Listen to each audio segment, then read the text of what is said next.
Welcome to another episode. Pound for Pound Boxing Report, episode 302. I am your host, Michael.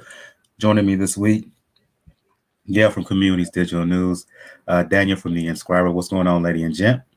We are taking very good care of our colleague, Mr. Carpio, tonight after the end of the NBA final. His beloved Miami Heat put up a good fight, but got counted out in the end. Yeah, I preface this by saying Daniel may be in a bit of a dour, melancholy mood, given what happened to his Miami Heat last night as the Lakers wrapped up their 17th NBA championship, NBA title, wrapped up the series and won their 17th NBA title with a resounding win at the Bubble in Florida. For those who are new to Pound for Pound Boxing Report, Pound for Pound Boxing Report, live YouTube show, podcast, as well as a blog discussing all things boxing. The motto is, when boxing is good, we'll talk about it. When it's bad, we'll talk about it. The bottom line is, if it concerns the sweet science, we will talk about it for the time being. If you want to check all information, where to find the show, the blog page is the best place to go to, p4pboxingreport.wordpress.com. Check the top right of the blog page. You'll find links to where to find us all over social media. Where to find us on all RSS feed distributed platforms, that all podcasts that is distributed via RSS feeds. You know, your Spotify, your iTunes, Google Podcast, and any and everything else in between. We're just about everywhere. Where you can donate. And again, shout out last week to Lisa, who was our guest last week, and hopefully we can get her on the show this evening. Yes, shout out to Lisa, who gave a donation. Let donation be the best nation. We got a Cash Me and PayPal donation links. And last but certainly not least, check out the link to my online fitness page. I am an online coach for Beachbody.com. Starting in November, just in time for the holidays, doing a next edition of my fitness challenge group based around one of the programs on Beachbody On Demand, 10 Rounds. 10 Rounds is a boxing-based workout program. It's based around boxing and weightlifting, so best of both worlds, cardio and resistance work. It's going to start November the 2nd. I sent out invites today. Daniel got one and Gayle got one, and I believe, Gayle, you signed on to take part, so yay. That's right. Y'all come along with me. Kick your head up. Come on. And the cool thing about this program, and I'll put it the link to it for those who are interested, who are watching us now live on YouTube or will watch us later on YouTube. I will put the link to where to join if you're interested. This particular program is 5 days a week. The workouts itself, they're no longer than the longest one is up to 40 minutes, usually around 35 to 40 minutes, and 3 days of boxing-based cardio work, 2 days of resistance works with weight. So if you're interested in getting your fitness up, if you're interested in some home workouts because you're afraid to go to the gym because of the current pandemic that is ongoing, despite what current folks may act like otherwise, please check me out and check out my Let's Build Together November fitness group challenges. Once again, based around the 10 rounds based on the 10 rounds boxing workout program. Let's get things going. Not much to recap because there was not that many fights of note. But there was a card that took place this past Friday on ESPN at the MGM Grand Bubble in Las Vegas. The headline of that was Emanuel Navarrete, who had a highly successful run as junior featherweight champion, WBO version. At the end of 2019, early 2020, I should say, he decided that he's going to move up in weight because he was having some difficulty making 122 pounds, made the decision to move up to 126. When Shakur Stevenson decided to move up to 130, that left the slot for him to fight for that vacant belt. He fought a southpaw by the name of Ruben Villa. And I'll go to you, Gayle. Fast start, bit of a lackadaisical finish as far as I'm concerned. Navarrete put him down with power, left hooks,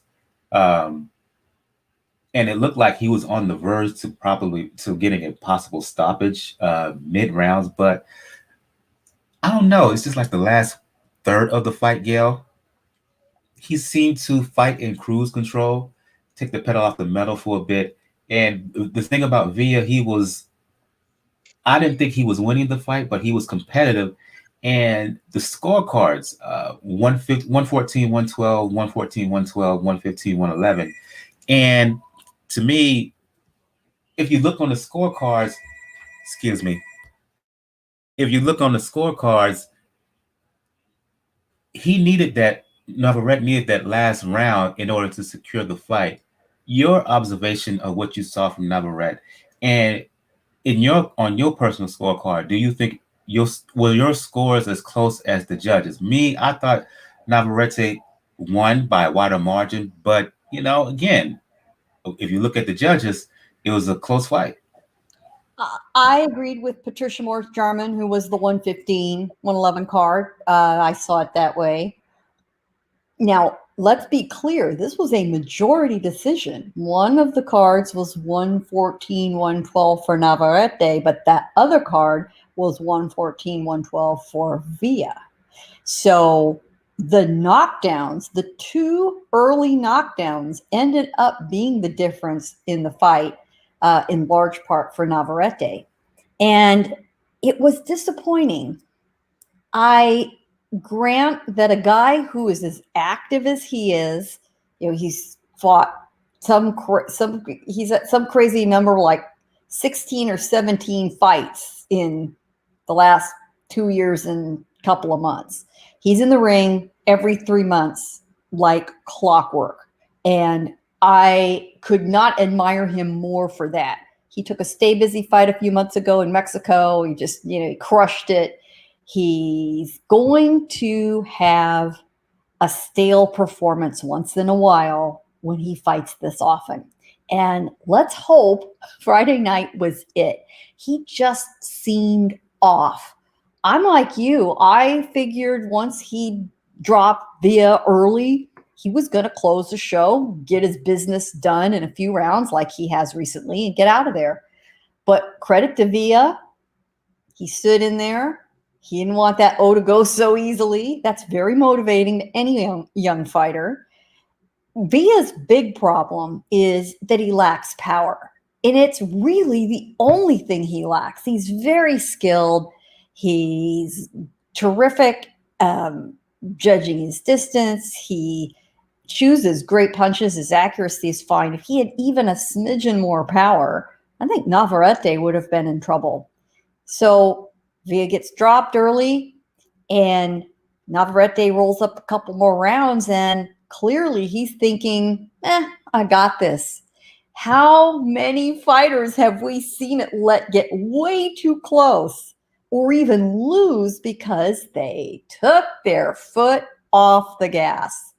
Go down the list. Everybody knows. There are a lot of classic fights where that turned out to be the difference and a big mistake. So Navarrete did that. Villa kept grinding away. Villa kept himself in the fight. And Villa figured out how to get to Navarrete, who was by far the taller fighter with the greater reach. He almost always is. He also didn't use that too well, which could have allowed him to box and, score and not really put himself in harm's way. And with Villa not having a lot of power, I think the problem with it is Navarrete let him get close because he wasn't all that afraid of him. It doesn't mean Villa isn't going to hit him and score. So I hope Villa walks away knowing he's one of the few that gone the distance and really tested Navarrete. There's a lot of credit to be given to him for that and learn from it. And we've had a lot of young guys like this, tackle a big step up. Turns out, it was a little bit beyond their grasp. That's okay, because you can't lose if you learn something. I think he'll come back much smarter. If he can develop more power, great. If not, then he's going to have to focus on some of the other tools he has.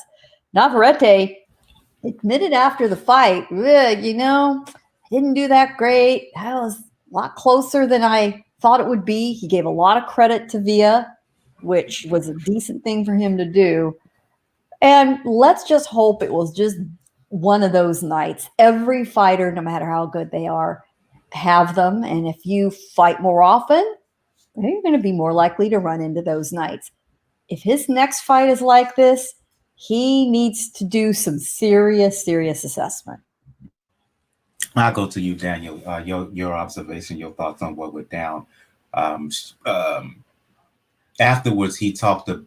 Do you sum this up to Gayle's earlier point as him a case of him being stale due to the fact that he fights so often? And let's talk future here. After he was asked about his plans in 126. He said that he would like a unification bout, but if there was one guy he would like to fight, it would be against IBF champion Josh Warrington. Warrington, I believe, is going to fight Kanzu, as Boxing News and Talk, aka McGregor, detailed last week on last week's episode.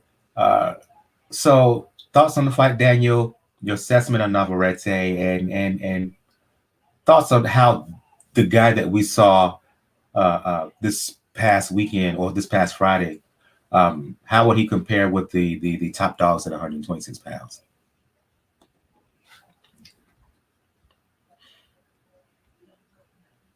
This is to me a combination of, he has fought so much long, but he's also trying now to do weight class. And a lot of the activity, work rate, and power that he was able to show at 122 is not going to go up at 126 right away. But he does have to be a little bit more careful when it comes into this, because now I think you can see that a lot of fight, even when he knocked down Villa twice, a lot of those guys can take that punch a little bit better than at 22. So it should be a little bit of a wake-up call. You don't have to as much as you have at 122. You may have to probably do one less fight a year, but you know how much more power you may need in order to make sure that these guys get taken care of.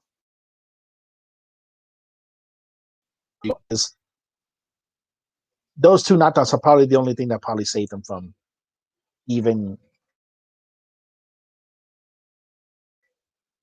the fight be considered in his favor in many ways. So hopefully that it does straighten out. It'll probably take 3 fights, but you're Josh Warrington. People have been mentioning him and Gary Russell Jr., although I highly doubt that happens. First and foremost, I want to say shout out to Lisa, who's been on the past couple episodes. She couldn't make it this evening. She said hello to both of you, Daniel and Gayle. I agree with what you said, Daniel, in the sense that, and Gayle, in the sense that he can't fight this way and think he can compete with the elite at 126 pounds. This will not cut it against Gary Russell. Whatever you may think about Russell and the fact that he has this insistence on fighting once a year, the fact that he calls guys out, but he never follows up. The bottom line is Gary Russell Jr. is a hell of a fighter. He's arguably the best in the division. And for me, it's the wasted punches that we saw in this fight from Navarrete. It's a bit of, dare I say, laziness in terms of not only the wasted punches, but the fact his defense. I didn't like the fact that he just, at times, it seems he just toyed around in there and let Villa get off with some punches that Villa should not have landed in this fight. Can't do that against Russell, and you can't even do that against a Josh Warrington, who, on the record, his record may indicate that he may not be the biggest puncher in the world, but to see him fight, you know he is strong as an ox. You know he throws punches in bunches.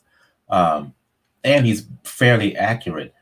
You have to be tighter with your defense and tighter with your offense in order to fight and defeat Josh Warrington. So yeah, he has a title now, Navarrete, 2 division champion now, but he has to shore some things up if he wants to fight.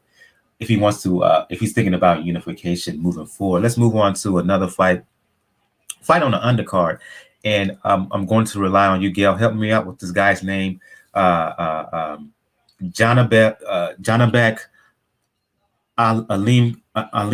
Alimkhanuly, I think it's his name. Very good. Yes. Yeah. Very, very good. A Kazakh fighter, and we'll call him Janibek. Yeah, Janibek. Let's just because I'm bad at names. My apologies for that. This was my assignment for Three Kings Boxing. For those who don't know, I am a senior writer, one of the senior writers for Three Kings Boxing. Shout out to them. I'm the head of Three Kings Boxing 2K. Past guest Bo, who's the head of media relations. Red, the editor. Bakari, the lead writer, as well as the other writers. Jarrell, aka Big Cool, and myself. This card was my assignment for Three Kings Boxing, and I wasn't going to cover this bout, but I kind of took personal initiative here and decided. And once I saw Janibek, I saw him and I saw that he was ranked so high, Gayle.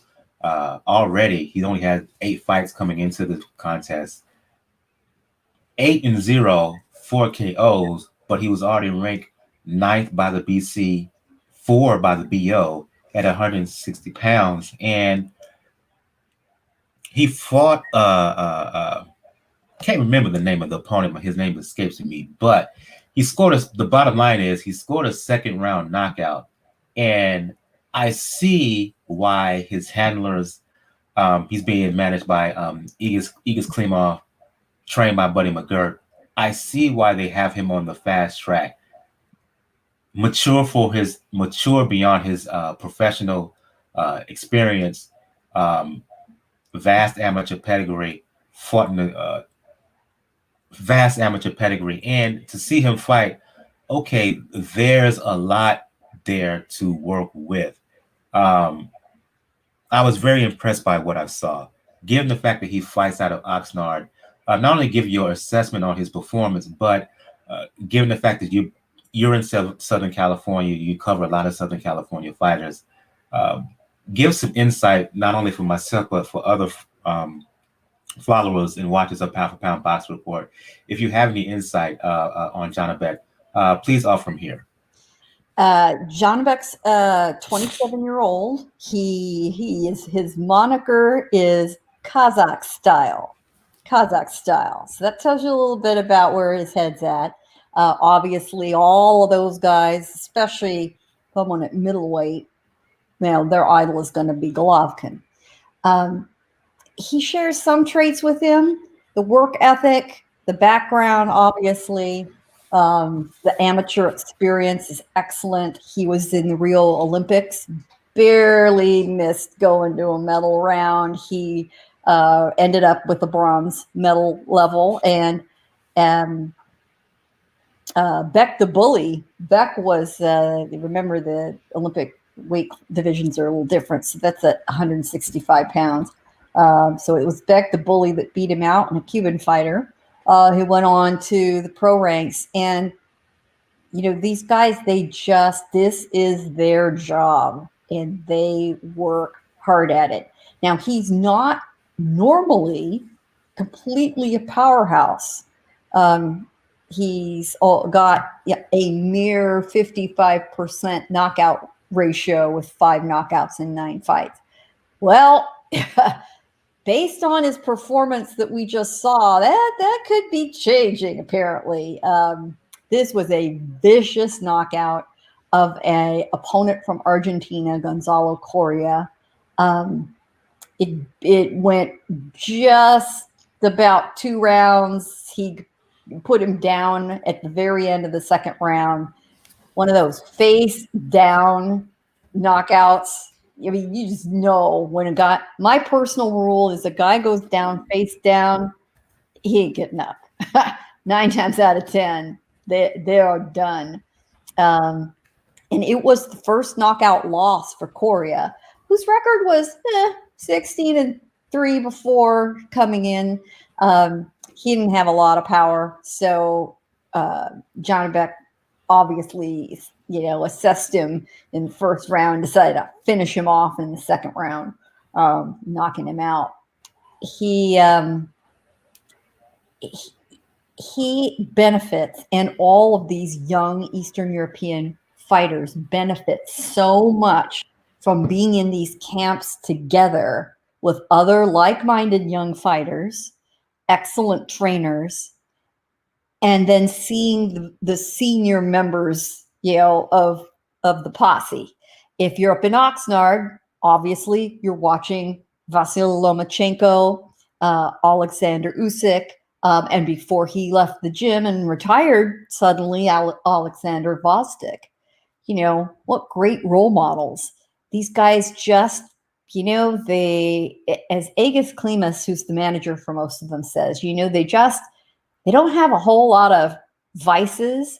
They come from a hard scrabble background. They want to succeed. They'll do anything to get there. They're hungry. They just work their asses off. The biggest problem they have is telling them not to wear themselves out training. And Agus has frequently said the only other vice these guys have is they all have a liking for fast cars. But other than that, he says, as long as he can keep them from, getting speeding tickets, they're good to go. And it's a lot like Terrence Crawford's compound now in Omaha. And the boxing is not a team sport, but there can be a team spirit in a gym. And certainly Crawford's crew in Omaha, which also includes Jamel Herring, they've got it. This team has it in Oxnard. So not only do they get absolutely the state-of-the-art training, they have that camaraderie around them. They have that work ethic, and that goes a long way. And there are, of course, other gyms around the country like that. This is also happening with the Uzbekistan fighters that have all ended up with Joel Diaz in India, which has been interesting. Same thing. They're all feeding off each other's success. They support each other. It helps that they speak the language, the strangers in the strange land of Southern California. I like what I see from Janibek. Kazakhstan fighters are also, bear in mind, Central Asian fighters. They look much more Asian than European or Euro-Russian, even though most of them speak Russian as the common language. They're tough bastards. They live in a very rough part of the world. And boy, does it create great boxing talent.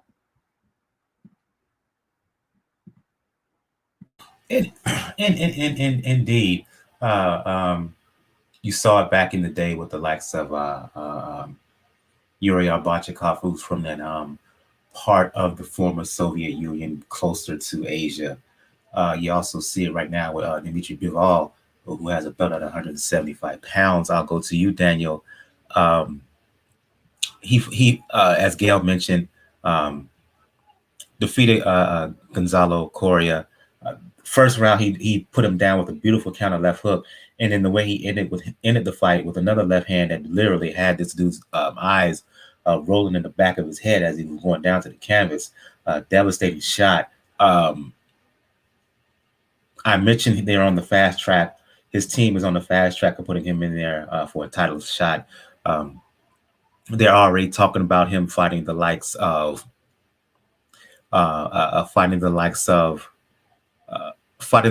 Andrade soon. They've already mentioned Charlo. Klimas mentioned he's basically ready for a world title shot right now. If you saw the fight, his fight, Janibek's fight against Correa, in your estimation, what's your estimation in terms of length for him getting in the ring and fighting for a world title?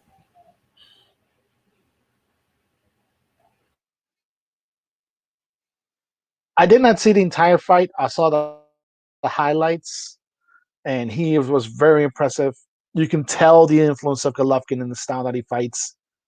But as far as the title to pick which one of the two belts, and this is unfortunately mainly due to the lack of activity. I would lean Subu than Maul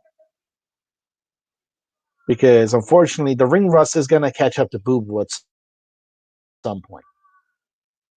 So that'll be very, very interesting to see how that would fare. I would not put him against Jamal Charlo right now. I would wait probably 1 or 2 years. If Maul stays at middleweight, there could be a chance he could be at the super middleweight at that point. So that's going to be very, very interesting to see how they're going to do. I see why they're doing it. A lot of these guys are coming in either from, like I said, the Eastern Bloc or Central Asia. They're getting pushed in the fast track, and almost as a way as a for how long they've had to be in the amateurs. So I can see why his team is getting ready to go into it, particularly in the way in the middleweight division's in, because nobody really knows what Canelo's doing. Golovkin, we can pretty much agree, is probably on the low end of his career, starting to go down a little bit. Not much in activity, it's just that Father Time's undefeated. And Andrade not doing anything, and obviously with Maul being on the other side of the fence of the PBC. So that's going to be a very, very, very interesting tell that they're doing this, but you would do it against Andrade right now. Like, just the lack of activity could make him ripe for the picking.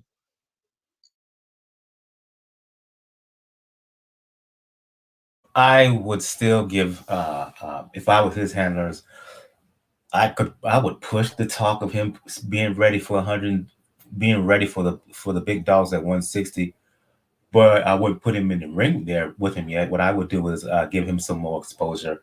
The fact that they put him on a televised card, it speaks to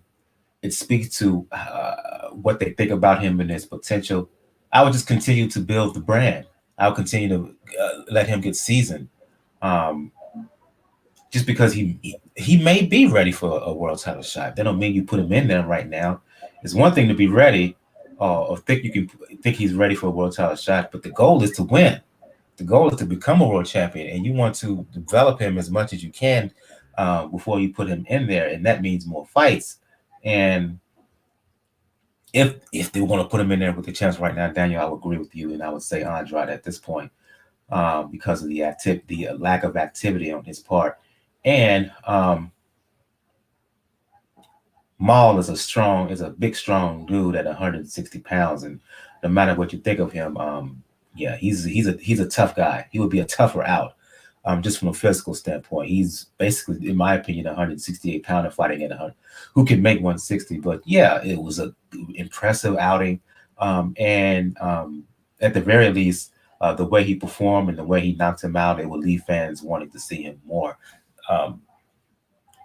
Before we move on to some news here, any other fights that Gayle, Daniel, any other fights that you would like to discuss before we move on? Because it was such a relatively light weekend. Any other fights that I missed, I should say? I will recommend to folks, especially on weekends like this, look up those small cards and venues on the odd networks, and you'll find them. There was a fight card on Telemundo on Friday night after this card. 4 fights, and of the 8 fighters, 5 of them were making their professional debut. And that was the card out of Kissimmee, Florida. You gotta love it. And if you're real hardcore, check those kind of cards out. They're fun. You get to see some maybe emerging stars, diamonds in the rough. That's where some of the crazy stuff happens. It's just darn entertaining. So I would encourage everybody, especially in these pandemic times, give these barely above club fights a look. And they are starting to emerge. Fall season is starting to bring a lot more activity. So we're going to see some of the big names, but you're going to see a lot of emerging talent on those undercards. Give them some of your time and attention. They work just as hard as the guys getting the big paychecks, if not harder, frankly, and they deserve a little love too. Same questions to you, Daniel. Any other fights that you want to note that we may have missed out on during our recaps? None that I was able to see this week, although I do want to give my thoughts because unfortunately I did miss last week. I saw in Baranchik and Cepeda because that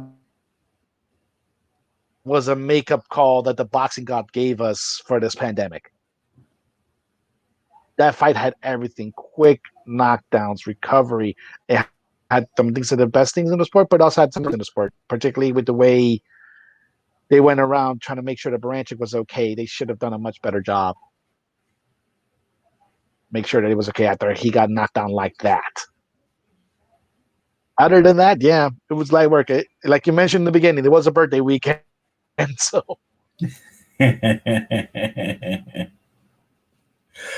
So yeah, let's move on to some news here. This story dropped technically early this morning.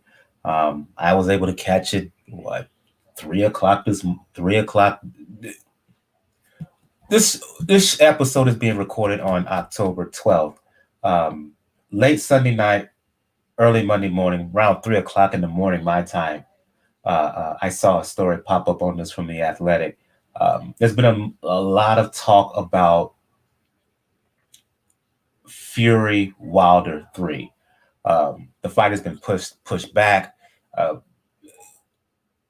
It was an understanding that the fight was going to take place in December. We talked about it a couple of shows, maybe last episode, I believe it was, where it was originally scheduled to happen on the 19th.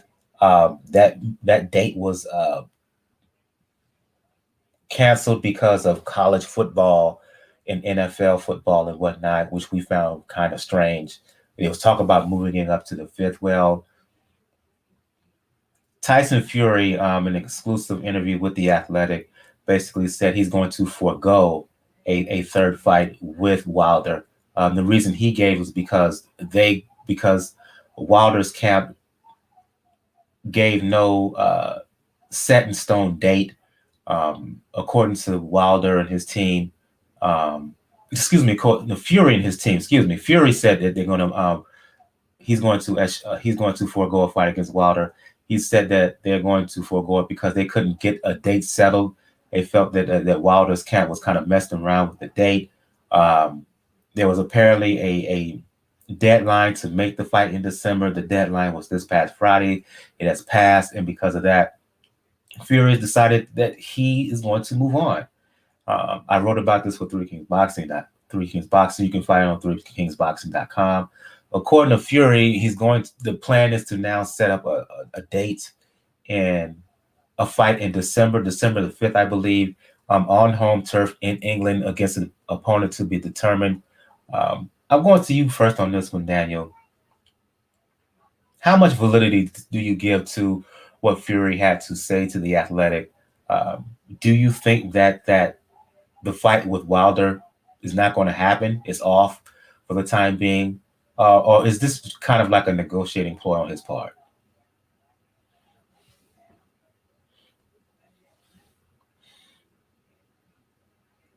It's the latter.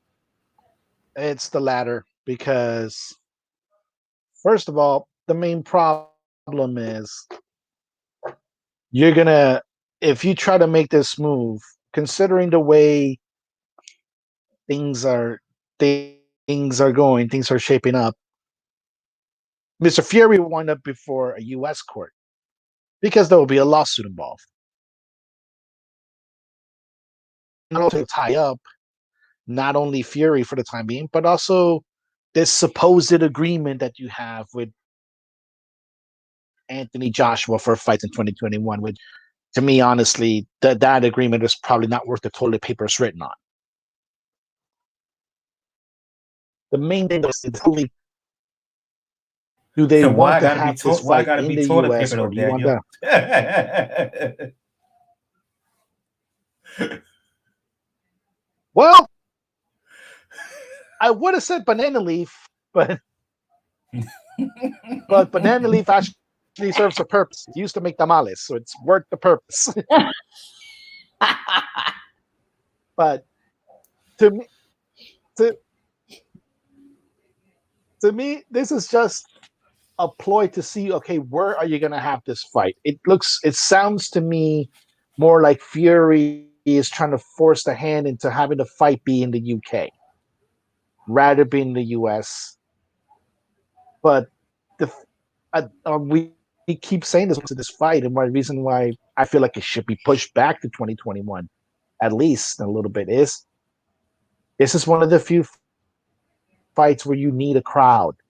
You need to make money off the gate when it comes to this type of fight. And doing this, now saying that you're gonna fight in the UK, interesting enough around the same time where it looks like the fight with Joshua Pulev is going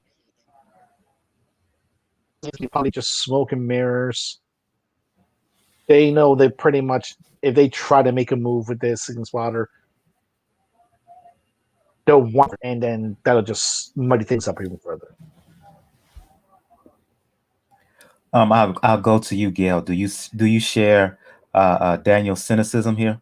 Oh, 110% and probably worse. I'm just naturally a cynic about these things. I really look for corroboration and sourcing. And, you know, I was trained as a journalist back in the day when there were very formal rules about that stuff. And I'm not seeing a definitive source confirming this at all. Shelley Finkel, Wilder's manager, said, no, it's, you know, nonsense. The whole thing's nonsense. Not happening. The two people I would look to verify this being so are either Bob Arum or Al Heyman.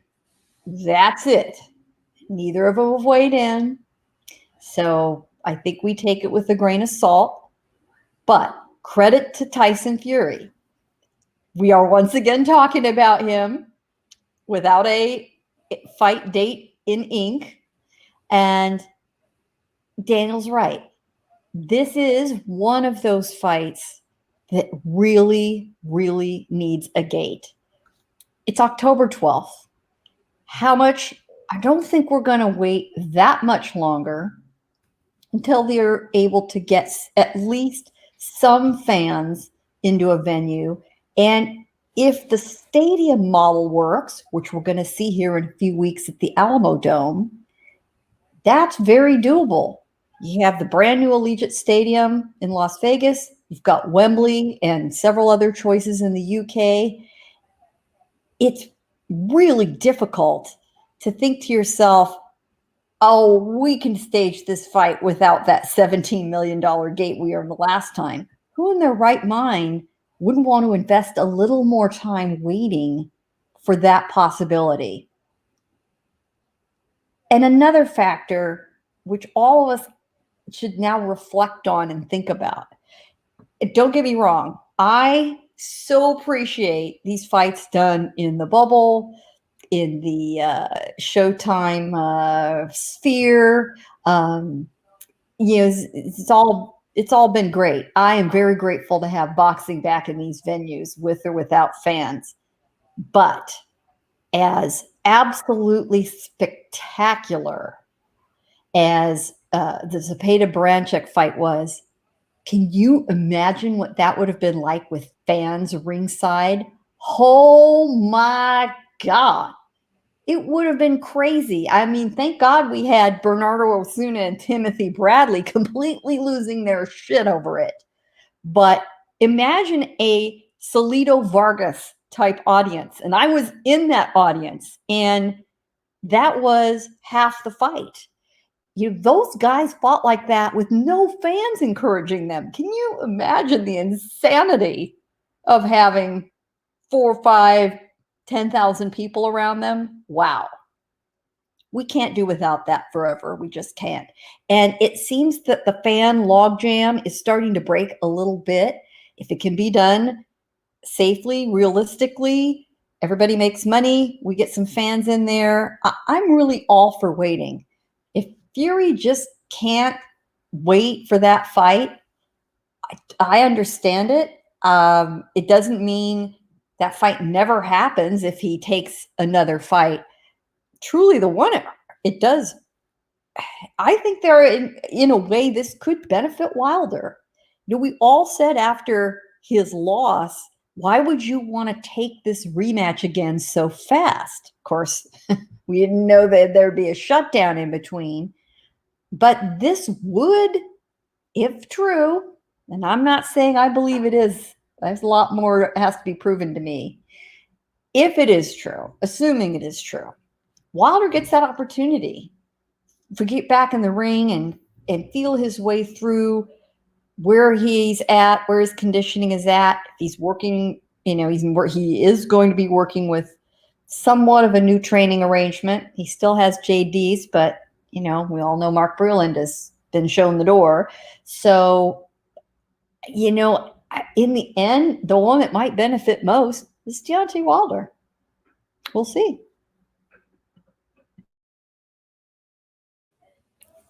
Part of Fury's rationale is that he wants to get in a fight this year.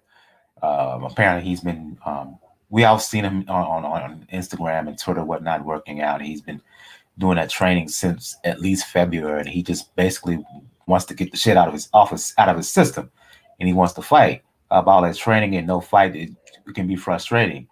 For me, I think he will not fight Wilder this year, but I think he will fight someone. There are already plans apparently of booking Royal Albert Hall in London for an event on December 5th, and it's being thought that Fury is going to be there. And I thought that event is going to be held for Tyson Fury to fight on that day. So for me, and just your reaction to this, I think Fury will fight this year, but it will not be against Wilder. He will have basically a homecoming fight, and we will have Fury Wilder 3 in early 2021. Your thoughts? First you, Daniel, and then you can follow up, Gayle. I would say no way Bob's going to risk that. Because we've seen what Fury can look like against a fighter he doesn't really take seriously. We've seen. You're talking about the Tom Schwartz fight? If he doesn't take him seriously, somehow it gets a little bit muddy. And Schwartz fight, Sefery, out of Orleans. If Tyson Fury doesn't have the right motivation in that area, he could probably start looking at, and you cannot have that. I guess in the fight when it comes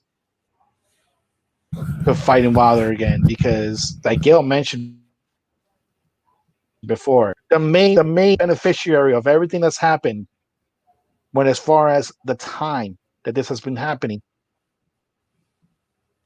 is Wilder. He's time to recover. Yeah, we don't know what the training situation. We don't know who's working with him. To me, he fired the wrong person in that camp. As far as what you need to do, but he did what he did. Now he has time to work on it. So that is ultimately probably going to wind up happening, unless it's something like AJ Gantic grudge match. Like for example, if the UK somehow finally winds up getting Fury versus David Price, because we all remember that video where Fury just went off of David Price at ringside. Unless it's something like that. If it's something that gets a shot just coming into it, don't risk it. Like Fury doesn't take it seriously, and What if he winds up getting hurt? What if he winds up getting cut? And then you delay things even further.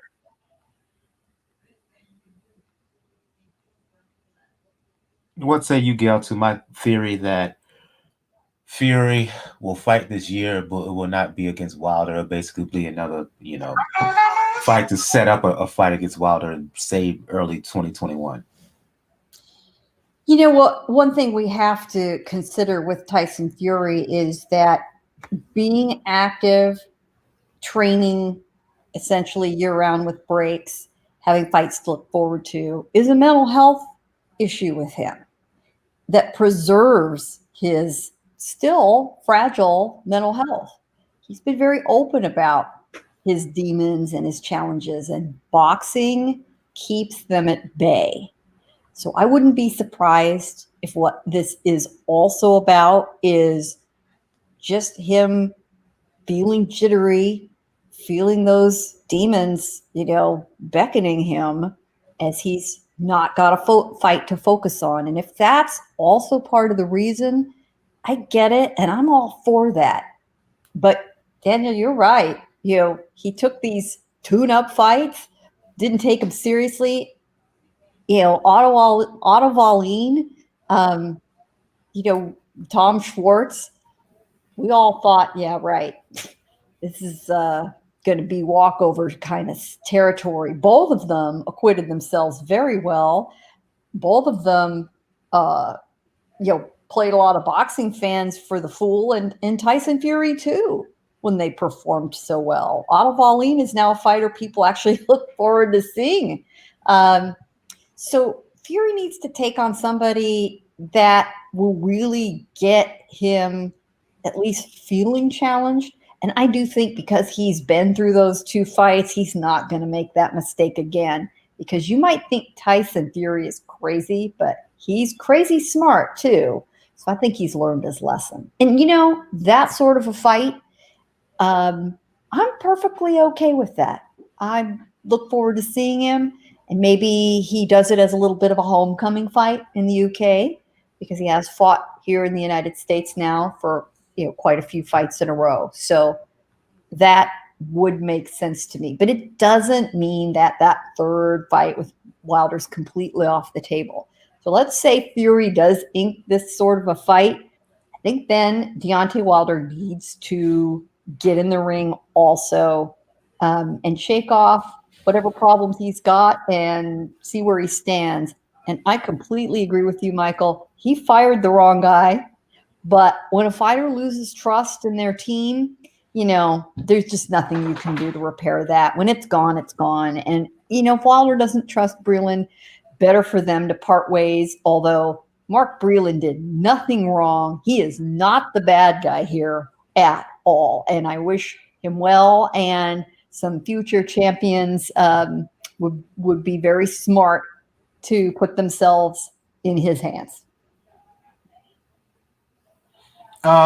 Before we get into this breakdown of the highly anticipated lightweight bout between Vasiliy Lomachenko and Teofimo Lopez, I'm going to give you guys the opportunity to bring up any news or any kind of notes that that I omitted in my docket. So the floor is yours. Is any kind of news worthy event story that you want to talk about? The floor is yours. Gayle, Daniel? We do finally have announced fight cards from the much silent Golden Boy Promotions coming up here in the next few weeks. They will be without fans, without media, at least these next couple of cards. And of course, we know that the Ryan Garcia-Luke Campbell fight is set, and that is set for December 5th. The venue hasn't been announced yet, so we're still waiting word for that. But in addition to that, we have Jaime Munguia returning as well, and also a card of several of Golden Boy's young talent. So the Munguia fight puts him up against Toriano Johnson, and it is the night before boxing's busiest Halloween ever. So that's a minor WBO strap middleweight, making them WBO contenders on Friday night, the 30th. And they've made their bubble home, Fantasy Springs Resort. They've also added Rashidi Ellis and Alexis Rocha in a matchup. I like that matchup a lot. That should be a lot of fun to watch. And then Marlon Esparza, who lost in a somewhat of a beatdown to Sinicia Estrada. She's coming back, and she's going to fight Sulem Urbina. That should also be an action-packed fight. That's a WBC women's flyweight world title eliminator. So it's good to see Golden Boy, being getting in the news for something other than lawsuits, which is still sort of buzzing and grinding away in the background. But at least they're getting some fights back on the books. Any kind of news that you want to talk about, Daniel, before we get into these previews?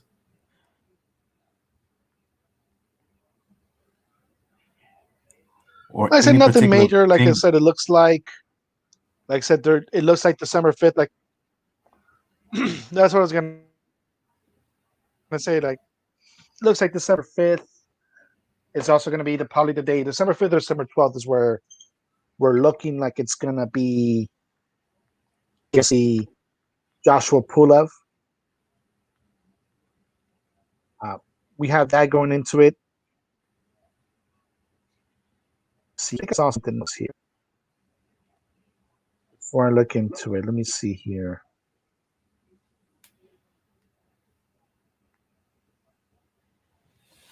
Other than that, no, other than, well, not box related, but I do have to commend the NBA for doing what I thought they were going to be able to do as far as getting through the playoffs in this bubble. And through and actually giving the country a template of how we can move forward in some aspect, in some move into it. And maybe, you might want to, Adam Silver may want to slide that plan down to Joe Biden's team, because that may be something they may implement nationwide. I do have a question to ask. Thoughts about the Spence Garcia about Spence comeback fight following the accident last year. Thoughts of that being moved back to December 5th? I have no problem with that. This has been somewhat of a blessing for Spence to give him maximum healing time after his accident. However, many more delays that don't have some solid, visible reason would start to raise a lot of questions about where Spence is. I mean, we were all hearing he's doing great, he's sparring, he's training, he's fine. We still need to see some proof of that. And assertions are not proof. So while I'm fine with it in general, obviously it's going to start imaginations going wild. Now, on the other hand, I'm sure you're all happy to learn that Jake Paul is still training despite the fight getting pushed back on the Tyson Jones undercard. Just thought I'd throw that in there for you. I didn't need to hear that. I know you didn't. Okay. Yawn. Who cares? Well, okay. That aside, and Conor McGregor trying to justify his thirst for a Manny Pacquiao fight. When it comes to this kind of fight, maybe I know why they want to do it, but maybe this will help them reconsider this fight be pay-per-view and try to position to it and trying to sell it as a pay-per-view. We're going to see how this is probably going to wind up with the following fights, particularly with Santa Cruz. But Gayle has a point. Like, the more this gets more delayed with no like real reason, more you really have to look into the readiness of Errol Spence. Because I said, like, what he's coming out, he could have gotten a gimme fight. He could have gotten an easy, just take the rust off fight. But now you're going against, like I said, some like Danny Garcia, the person that doesn't do anything great but does everything well.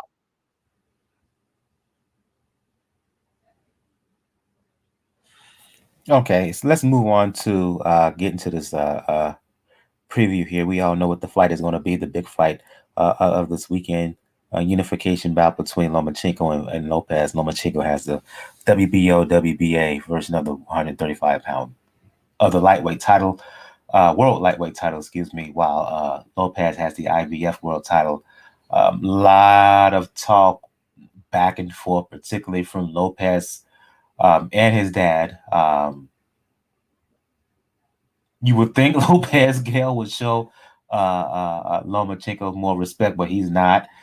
He's basically said he's going to go in there. He doesn't like him. He doesn't respect him. He's going to go in there and knock him out. While Lomachenko, for his part, is like, okay, cool. Let you do your talk, but we're going to see what you are about on the night of the fight. We know what Loma is. We know who Loma is as a fighter. High degree of skill. Uses brain as well as brawn. Impeccable footwork. Terrific hand speed. The way he sets up guys, his style is one of the most unique in the history of the sport. Versus a guy in Lopez who's young, who's talented, who's powerful. But the question is, Gayle, in spite of those attributes, in spite of his potential, is Lopez really ready for the likes of a Vasiliy Lomachenko? We didn't think he was ready for Richard Comey. We didn't think Emanuel Navarrete was ready for Isaac Dogbe. This happens. It happens in boxing. That's what makes boxing such an exciting sport. Every step-up fight Lopez has had, he's met. He's met and exceeded expectations. He's confident, yes. He's brash, yes. You know, we asked Bob Arum about that. I specifically asked both Teofimo and Arum about this in a media Zoom call last week. And, you know, Arum's been around and seen a lot of brash fighters in his day, starting with one Muhammad Ali. And some people hated him for it. Some people loved him for it. He thinks Lopez is exactly that same sort of catalyst in the sport. And you know what? Win or lose, this is nothing but good for boxing. I haven't heard anyone be this excited about an upcoming fight since the Wilder and Fury fight. The third week of February, folks. That seems actually like a complete decade ago by now. Even better, this fight and the whole undercard, which has some very solid fights on it, is on free TV. Now, ESPN is in a unique position to be able to pick this up, use it as a promotional tool, carry any sort of monetary losses, hoping to make this up commercially. And a lot of the streamers don't have that opportunity. But they did. They're exercising it. It's such a smart move. And then on the other hand, you've got Lomachenko, who's absolutely a once-in-a-generation boxing talent. And in a completely different way than Lopez. And drag out all the cliches. Styles make fights. Speed kills. Youth over age. They're all there. And both fighters have their supporters. Both fighters have their advantages. Lopez has been so smart in the way he's called out Lomachenko, calling him old man, and Lomachenko seems pretty amused by it. A lot of the kind of scorching heat between them has dialed down quite a bit, having talked with both of them in the last week or two. But I think once they all arrive in Las Vegas, that's going to change and dial back a little bit. Lopez seems to function very well when those tensions and the emotions are high. Lomachenko's that cool character, his mission is all about being focused, not getting rattled. And we'll see what the environment between them, which one gets an advantage from it, if anything.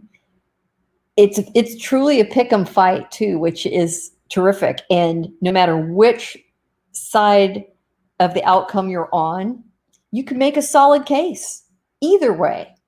So we're in for a real treat this Saturday. The excitement is real, and I'm surprised it's as high as it is without people going into Las Vegas for fight week, which they really aren't. Nobody's going to be there, except I will give a caveat. There will be 250 fans in the seats.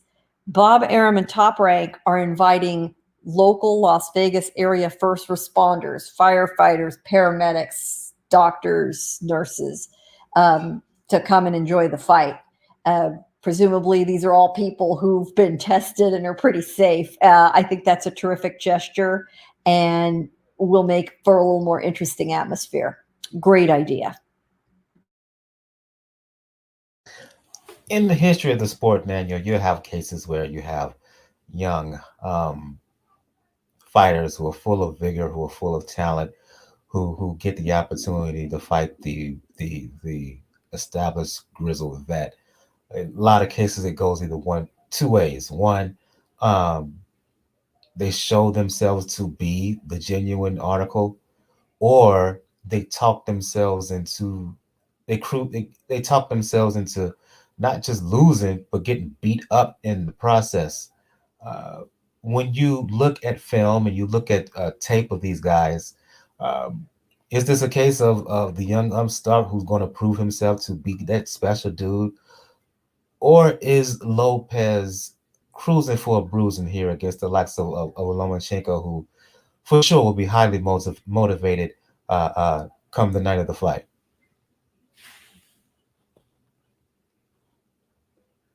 First, we should see, like I said, how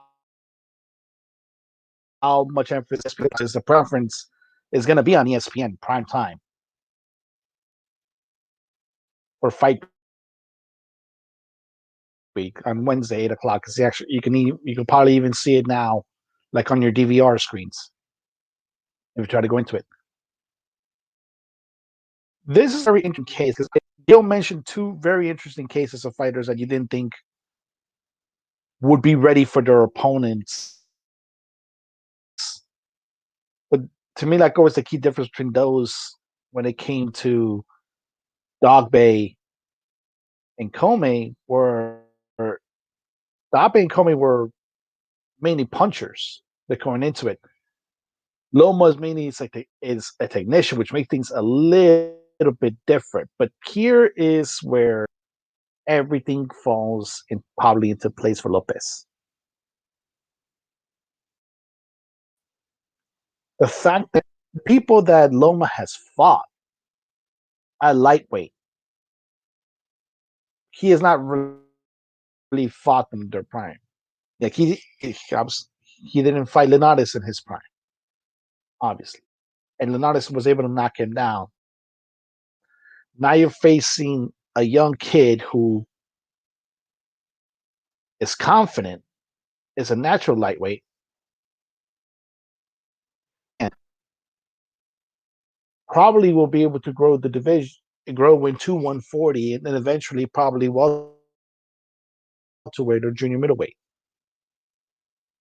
Whereas this is probably the weight, this is as far as Loma is going to be willing to go. And that plays a factor into it. I mean, facing somebody is a more natural at the weight and has a bit of power, but does have more in the tank than the other people that you fought, as good as they were in that weight class.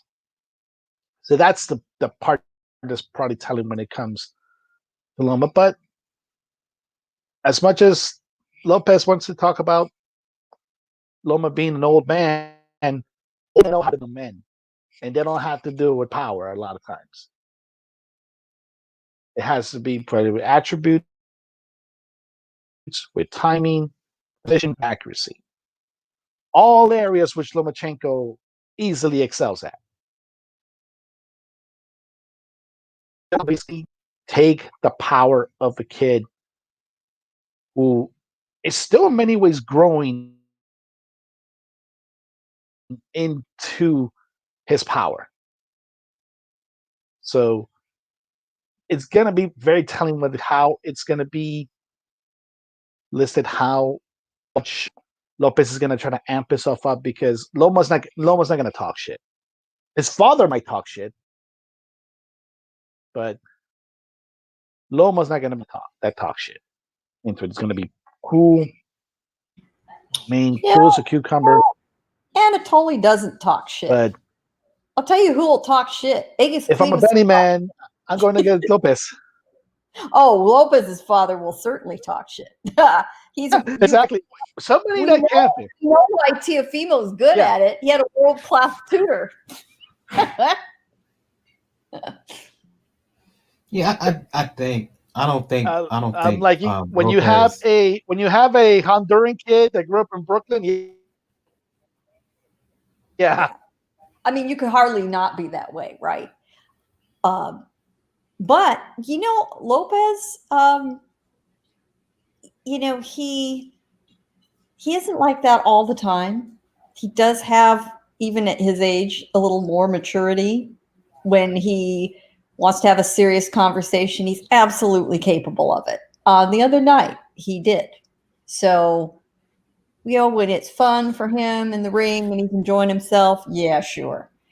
Other times, he disengages from that. So it's a tool in the toolkit. Hey, it's smart for him to use it. And say what you will about his dad, he ain't as bad as Angel Garcia. For me, Lopez cannot win a boxing match against Loma. Oh God! What?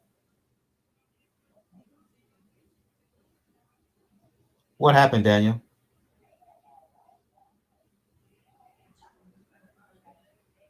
Can't make an next. You just put Angel like Garcia in my head. I could throw Ruben Guerrero in there too for you. Yeah, but for me, Ruben I can handle. Lopez is going to win. Yeah, Ruben I can handle. I was gonna say if Lopez is gonna win, it's gonna be with power. I don't think he can box with Lomachenko, particularly long term. He's gonna have to land with power. He's gonna have to land with power early. Matter of fact, I think Lomachenko, if Lopez is to win, he's gonna have to win by knockout. I just don't think he can win by decision, because Lomachenko, he does a really good job of figuring you out long term. He kind of studies his guys in the first 3 rounds. And then once he unlocks the key, it's over. The foot, I don't know if Lopez can handle the footwork of Lomachenko. He hasn't been in there in the ring with anybody who has the footwork and who will use the angles that Loma will use in this fight. Nor the hand speed. And plus Loma has underrated power. Even at 135 pounds, he hurts guys to head and body. He will have his moments, Lopez. He may even hurt Lomachenko in this fight.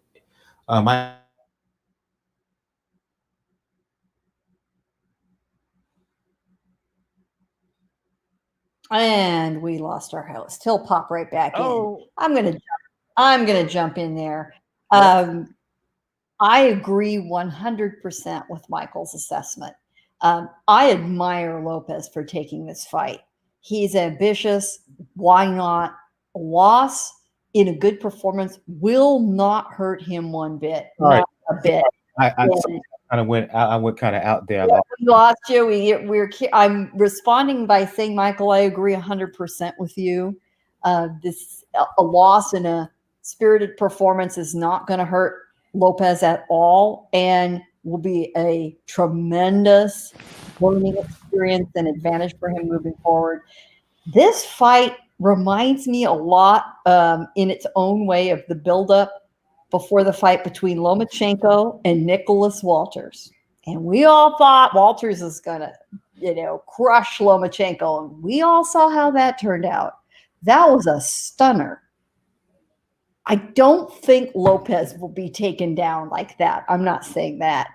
But I do think the buildup and anticipation among people expecting Lopez to physically take charge like that, unless Lomachenko makes a big mistake. But there is no one who trains for focus and clear-headed thinking in the ring than Lomachenko. Do credit to his father for those unorthodox techniques, training the mind of the athlete just as much as the body. That's, along with his physical skills, that's where he has the big advantage on fighters, because he can see things happening in front of him, think clearly through problems, adjust and solve them. That's where this whole thing about him being in the Matrix and slowing down what he's seeing comes to life. It is absolutely real, and he trains for that. Lopez can't compare to that. Yeah, as I was saying before, I kind of lost connection there. Lopez has not been in there with someone who has the footwork and the ring IQ of Loma. If Lopez is going to win, it's going to be because of power. He has to catch him early and often, because the thing about Lomachenko is his footwork, the angles that he uses in his boxing brain. He does a terrific job of figuring guys out. That's what he takes the first few rounds to do, to try to to look at the puzzle, solve it. And then once he kind of unlocks everything, you're in trouble. It's because of that I'm going to go with Loma here by decision. I don't think Lopez is going to win, but can beat him in a boxing match by decision. So for me, and I could very well see a scenario where because Lopez punches so hard with both hands, he could hurt Lomachenko in this bout. But even then, he's so he will have the know-how to get away, even if he were to get hurt. Ultimately, and I'll go see you on this one, Daniel. You can kind of wrap this up. I'm going with Lomachenko here, by decision.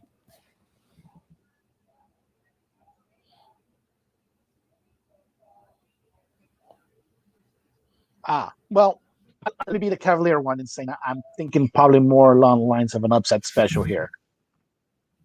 I'm thinking a motivated Teofimo Lopez, a fresh Teofimo Lopez, and a Teofimo Lopez, like I said, who's growing still into his power. Like I said, will not be able to, let's say, miss an opportunity when it comes into making sure that Loma's hurt. Loma is not probably going to be able to move around as good, because I have a feeling that Teofimo is going to target the body early and often. And I think that if Loma sails when it comes to footwork, line them up for it. Yeah, I'll lay it to Lopez by knockout. That's interesting. Let me read some comments here from the live YouTube chat. Shout out to Philip Carl Roberts. Shout out to Unrivaled, who was on the show last week. Unrivaled, he says that he has, let me share it right quick. Unrivaled says that he has Loma stopping Teofimo in round 11. Philip, his comment was, Philip also says in the chat that he has Loma on point, so it's official.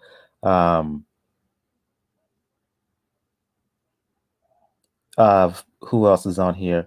Rap Star says, "Would you like to bet me?" He has Loma as well.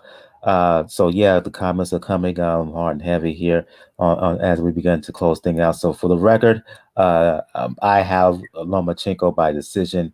Gayle, you have Lomachenko by decision, and Daniel, you're going with the upset here, and you're picking Teofimo Lopez by stoppage. Daniel, just to be clear. Yep. Want to pick a round?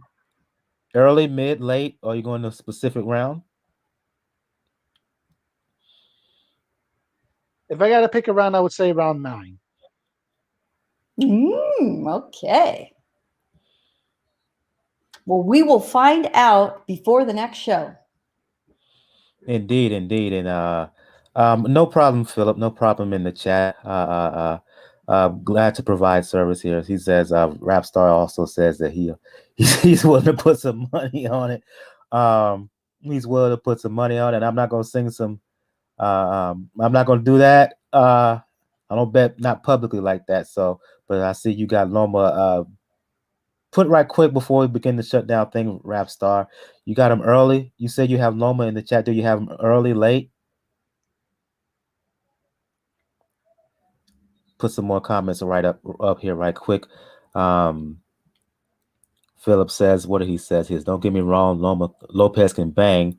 If that happens, I think it would be early because Loma is a slow starter. That's true. Like as I said earlier. Point. Yeah, I gotta. I'll give that to you. And there are a ton of variables. We don't really know how all these ingredients are going to taste once you mix them all up together. But it'll be a tasty fight any way it goes down. And Rapstar says on point, so via 10-round stoppage. And really, I really would like to say thank you to everybody for the comments in regard to this fight. I know it's highly anticipated, been talked about a lot, particularly amongst us hardcore heads. And shout out to ESPN. They're doing their job of hyping the fight up for those here in the States. They're basically doing a 2-hour special airing Lomachenko's fights. They aired the fight with Rigondeaux. They're sharing the fight with Linares as well. So they're doing that. And I think they're going to do something on Lopez too, on ESPN 2, I should say, later on in the week. So they're doing their job to hype up the fight this weekend. I know they're going to do tons of coverage in the days leading up to the fight. This fight is going to take place once again. Fight going to take place once again October 17th at the MGM Bubble in Las Vegas. Before we begin to shut things down, Gayle, Daniel, any more fights on this card that you are interested in? I am interested in a couple of the other fights on this card. The undercard co-feature is going to bring back some guys we have been familiar with from the bubble. Alex Salcedo is going to take on Arnold Barboza Jr. And Barboza is acquitting himself really well. So I'm looking forward to that. That's a super middledweight 10-round junior welterweight co-feature. The 8-rounder at super middleweight brings back Edgar Berlanga. If the name is a little fuzzy in your head, Edgar Berlanga is our kid out of New York with 14 fights and 14 first-round knockouts. So we'll see if he gets number 15. And he's going to face Linnell Bellows. That's a very interesting matchup to me. And then, of course, we got Clay Collard coming back. He's getting a little bit of a thank you from Grandpa Bob, and he's getting a spot on the undercard. And good for him, man. If there is ever anybody who's parlayed his 15 minutes of fame, it's Clay Collard. And so far so good. So good for him. And before I go to you, Daniel, if you're wondering why I didn't talk about David Lemieux in his last fight, because I wasn't interested. I didn't watch the fight. I told you what I thought about David Lemieux last. You noticed my courtesy. I didn't bring it up. Okay. No, I didn't even know he was fighting. Times here, I have standards. I have standards.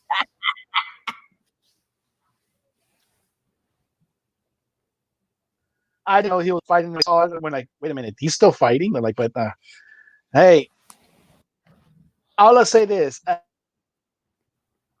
at least it's Chavez Jr. And the mockery of that fight was a couple of weeks ago. Yeah. Unrivaled. I agree with you. Bello takes Berlanga to the second round.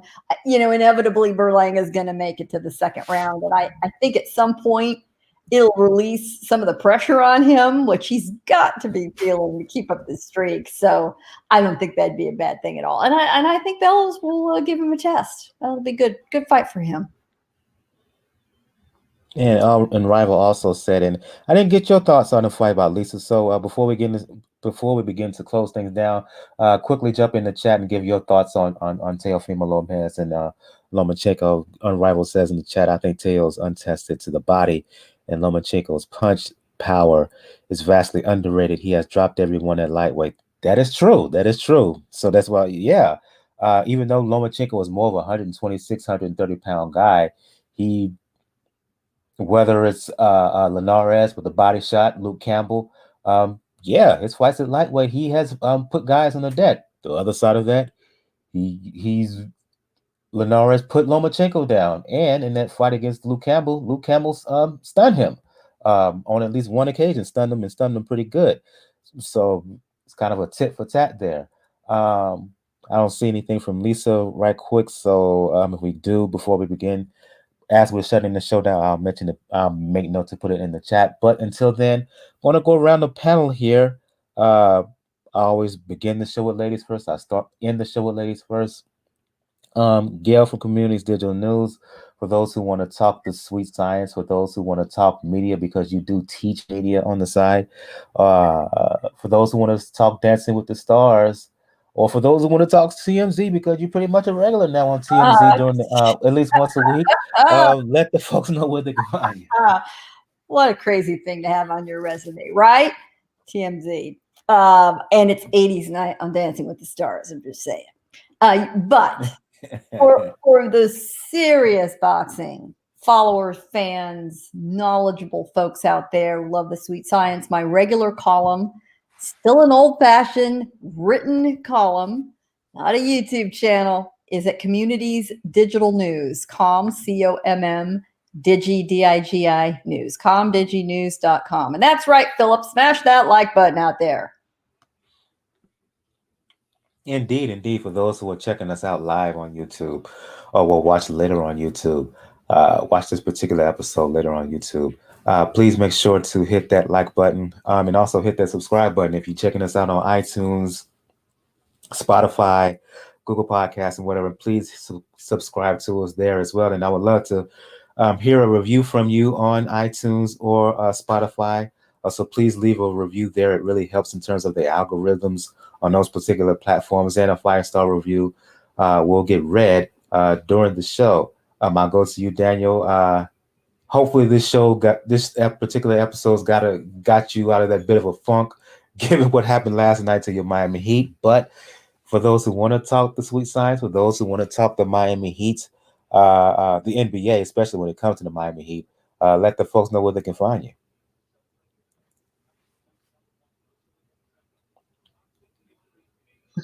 You can find Twitter, folks, at Raucous99, RAWKZ99. Main thing that you gotta leave the messages. It's 3 weeks to the election. Please vote. Indeed. I'm glad you mentioned that. So yeah, in the States, yes, 3 weeks to the election for president. Election day is November 3rd here in the United States. So yeah, I will echo what Daniel says, and exercise your right to vote and go out and vote. And also in the meantime, wear your damn mask, folks. I don't care where you are. Wear your mask. Wear your PPE. Don't act like those fans at that Texas A&M Florida game, just all out, just oversized crowds, and they look like a mask in sight. I'm just saying. On the next episode of Pound for Pound Boxing Report, we will do a full-scale recap of Vasiliy Lomachenko and Teofimo Lopez, break down that fight in full, and I'm going to preview a very interesting doubleheader in the junior bantamweight division in Mexico City. Roman Gonzalez returning to make the first defense of his WBA junior bantamweight title against Israel Gonzalez.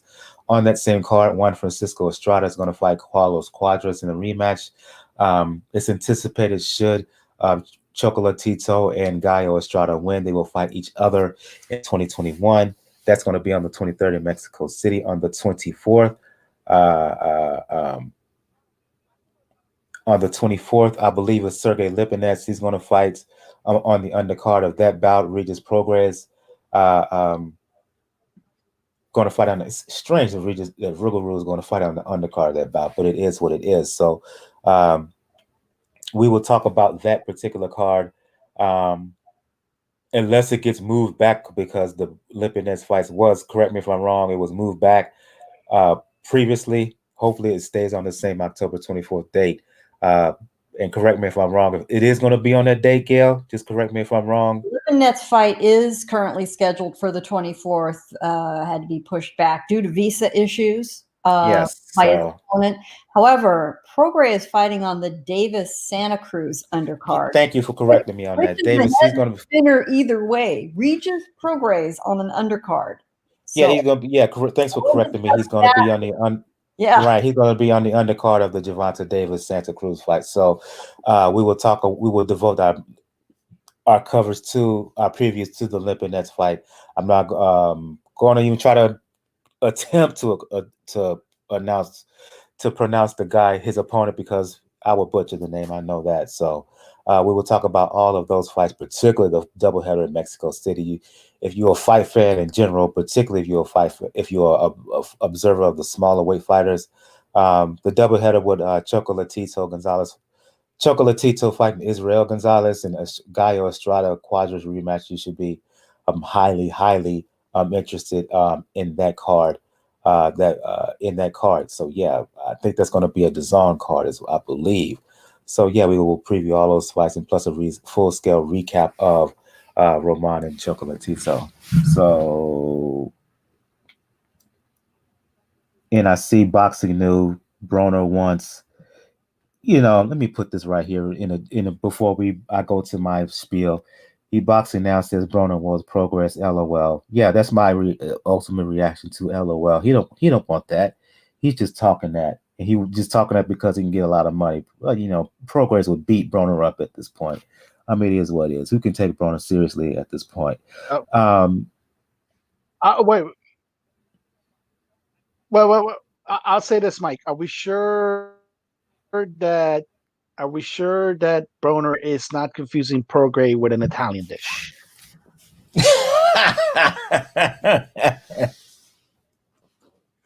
Who knows with him, given how he's been looking lately, given how let's just say he's put on some pounds.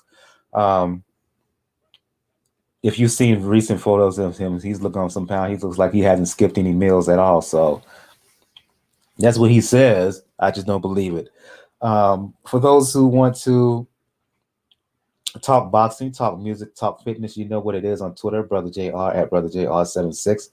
As I said at the beginning of the show, for the time being, for those who want to find where to follow Pound for Pound Box Report all over, the blog page is the place to go to, p4pboxreport.wordpress.com. Links to where to follow us all over. Find us on social media, where to follow us on places like iTunes, Spotify, Google Podcasts, anywhere in which any RSS feed distributed platform that distribute podcasts, where to check out, where to donate, Cash Me a PayPal donation link, as well as to check out my online coaching page. As I said, starting November 2nd, my next group fitness challenge is going to be centered around one of the newer programs on Beachbody On Demand, 10 rounds. Gayle has signed. I need to check. I'll talk to you about that after the show. Hope we can get Daniel on too. It's a boxing 10 rounds is a boxing based program, 6 weeks, 6-week program series that's based on boxing. The cardio portion is based on boxing. It's also a resistance program which is based on weights as well. So if you're interested in taking your fitness up to another level, because it starts on November 2nd, It's right in time for the holiday season to keep your body and keep your weight in check. So you won't put on too many pounds eating on holiday food. So again, if you're interested, hit my coaching page up on Pound for Pound Box Report blog page, or if you're checking us out live on YouTube, just hit the kind of description thing below, and I'll have links to that as well. So yeah, episode 302 is in the books. I want to thank everybody who joined us in the live show chat. Lisa, Boxing Now, Rap Star, Philip Carl, Unrivaled. Thank everybody for joining us in the live show chat. This is episode 302 for Gayle from Communities Digital News, from Daniel from the Inscriber. I am your host, Michael. We will see you guys next time. Everyone have a good evening. Good night.